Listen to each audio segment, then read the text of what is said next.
Her vaktiniz hayır olsun. Merhaba, inanılmaz. Merhaba. Yeni bir alışveriş videosundan kocaman neler diyeceğim. Herkese selam dostlar. Bugün yeni alışverişimin yeni bir videosunu çekmeye hazırlaşıyorum. Çok salih isteyenlere nazara bunları bir videosunu sizinle beraber bitireceğim. Rözmeler çok meraklı. Bunların jean hissesi kit parti eləyəcəm. Şıp eləyək. Bugün bizim de dolar renklerinde bulunmuşam diye. Böyle bir karit rengi köynə yaptım. Dolarım olacak olmaz. Karit rengi o Miladan mı çıkar? Yaxşı deyəsən. Sonra bir bitir. Burada bir aklım. Neydi? Baş çöneğim var da biraz daha sıkı. Bu da yine karetli.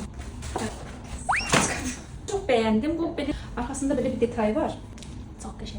Sonra Handle'dan ilk defa özüme şalvar sipariş vermişim. Bu ne olacaq bilmirəm. Necə olacaq onu da bilmirəm. Materialı parça materialdan. Desencal boya olacaq. Evet. Oldu sipariş vermişim. Münasib qiymətlidir. Bunu Jane'in diğerlerini de Jane'in sol gösterir. Qiymətli də almadım bir də. Deyəsən biraz pula da darmışadıq.